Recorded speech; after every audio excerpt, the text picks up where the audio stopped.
Consumato mes!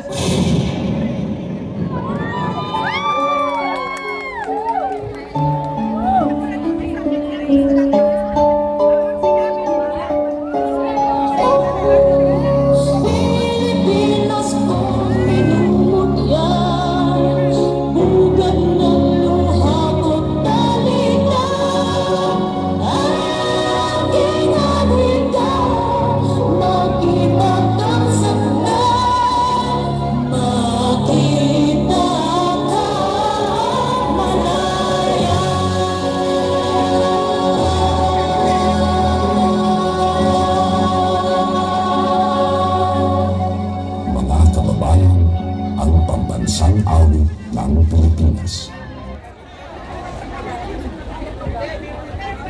Tayang naging wala sa silanganan, alam ng puso, sa ditsiko'y buhay. Lupang hinirang, bulan ka ng magiting, sa malulong, di ka pasisi, sa dagat at bundok, sa simoy at sa langit bubugaw, magnilagang pula at awit sa paglayang, ang kisap ng watawat mo'y tagumpay na nagdidinig, ang biguin at taray ang may di magdidilig, lupa ng araw na walang di pagsinto, buhay langit sa piling ko, ang ligaya ng pagnoy mga api, ang namatay ng dahil sa'yo.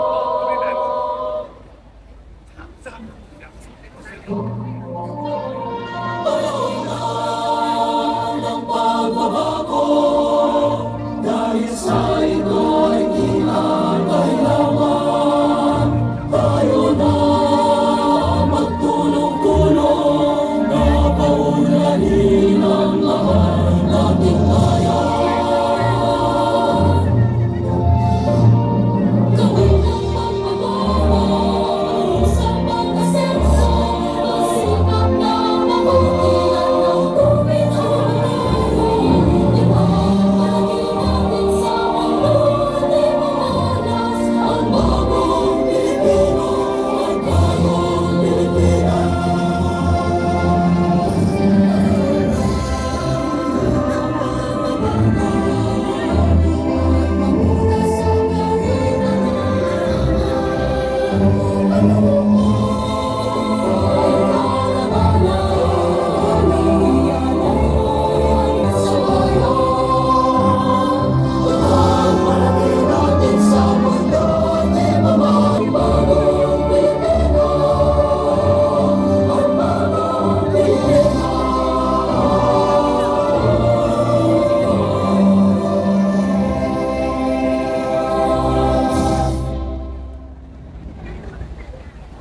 Itaas po natin ang ating kanang kamay sa lagay ng panunumpa at sabay-sabay nating bigkasin ang panunumpa ng katapatan sa watawat ng Pilipinas. Ako ay Pilipino, buong katapatang nanunumpa sa watawat ng Pilipinas at sa bansang kanyang sinasagisag na may dangal, katarungan at kalayaan na pinakikilos ng sambayanang makadiyos, makatao, makakalikasan at makabansa. Panata sa Bagong Pilipinas. Bilang Pilipino, buong pagmamalaki kong isasabuhay ang bagong Pilipinas. Buhay sa aking dugo ang lahing dakila, magiting at may dangal. Palaging dadalhin sa puso, isip at diwa ang aking pagmamahal sa kultura at bayang sinilangan. Kaisa ng bawat mamamayan, iaalay ko ang aking talino at kasanayan sa pagpapaunlad ng aking bayan. Taglay ang galing na naaayon sa mga pandaigdigang pamantayan. Magiging instrumento ako sa pagsulong ng kagalingan, karunungan at kapayapaan. Makikiisa at makikilahok ako sa mga adhikain ng pamahalaan dahil ang kaunlaran ay hindi lamang responsibilidad ng iilan. Isusulong at pangangalagaan ko ang karangalan, kalayaan at interes ng aking bayang minamahal. Bilang Pilipino na may pagmamahal, pakialam at malasakit, hindi makasarili kundi para sa mas nakakarami. Tatahakin ko ang landas tungo sa isang bagong Pilipinas.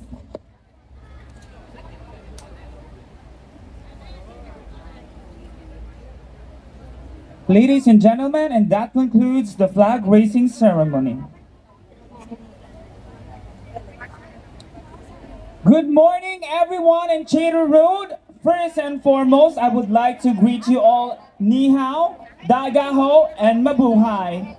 I am Mika Gidoni, and it is my honor to welcome you all to this momentous occasion as we gather to celebrate the 127th anniversary of the Philippine independence and the 50th anniversary of the diplomatic relations between the Philippines and China.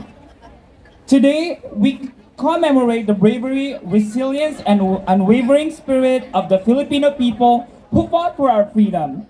It is a day to reflect on our rich heritage and the values that defines us as a nation. This celebration is filled with exciting performances, tributes to our heroes, and reflections on the journey of our nation. We will hear inspiring words from our esteemed speakers, enjoy vibrant cultural presentations, the legendary Kulay Pinoy. Feel the warmth and excitement brought to us by our Pambansang Ginoo, Mr. David Licauco, and reaffirm our commitment to the ideals of liberty and democracy. As we honor our past, we also look toward the future. May this day serve as a reminder that independence is not just about history, but it is about responsibility, unity, and the continuous pursuit of progress for our beloved nation, the Philippines.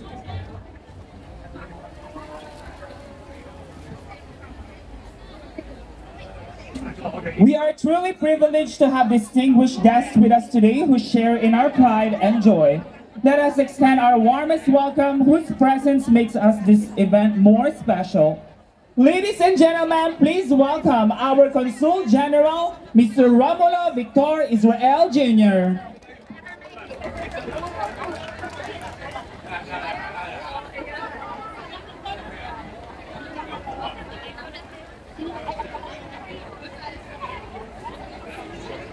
Ni hao, magandang tanghali po sa lahat. To the whole Filipino community in Hong Kong who participated in this parade and all the festivities this morning, to the hard-working Filipino community organizers and the untiring volunteers who made this event possible, to the Philippine business community and friends of Filipino community organizations who helped make this Filipino community-led event possible, our committed Filipino and Hong Kong media partners who are covering this event right now, our dear friends, to my fellow public servants, ladies and gentlemen, mga minamahal kong kababayan, magandang araw po sa ating lahat, araw ng kalayaan. With fondest greetings, I welcome you all to the Kapangyawan Friendship Festival here in Hong Kong. This is a truly special Filipino community-led event that is meant to proudly display the Filipinos' caring and creative hands and the beautiful and loving heart in Hong Kong. It is likewise a flagship event that marks our month-long Philippine Independence Day. Thus, it is a unique opportunity to deepen our appreciation for our history and our culture as we strengthen the bridge of friendship between the peoples of the Philippines and Hong Kong. Appropriately called Kapangyawan, this event is named after a marriage of two words, namely kaibigan in Filipino and Pangyaw in Cantonese. Mga kababayan, 10 taon na po ang ating Kapangyawan Friendship Festival. Pero ito po ang aking unang Kapangyawan dito sa Hong Kong. Isang dekada na tayong nagpapakita ng galing, talino at sigla ng Pilipino. Lalo na pagdating sa ating angking talento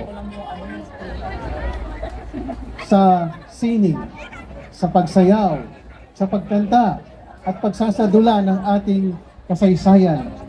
At dahil dito, lubos na nakikilala ang mga Pilipino bilang isang mamamayang may mayamang kultura, galing at talento sa pagtatanghal ng ating pamana na mula sa ating mga ninuno.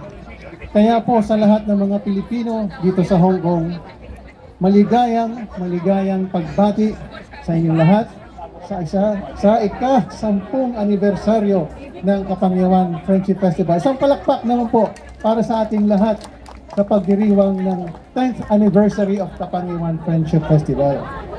At dahil sa paggunitang ito, ginawa po nating mas malaki at mas marami ang ating buwanang pagdiriwang ng ating kalayaan. Hindi lang po isang araw ang ating pinagdiriwang, isang buong buwan ng Philippine Independence po para sa ating Filipino community dito sa Hong Kong.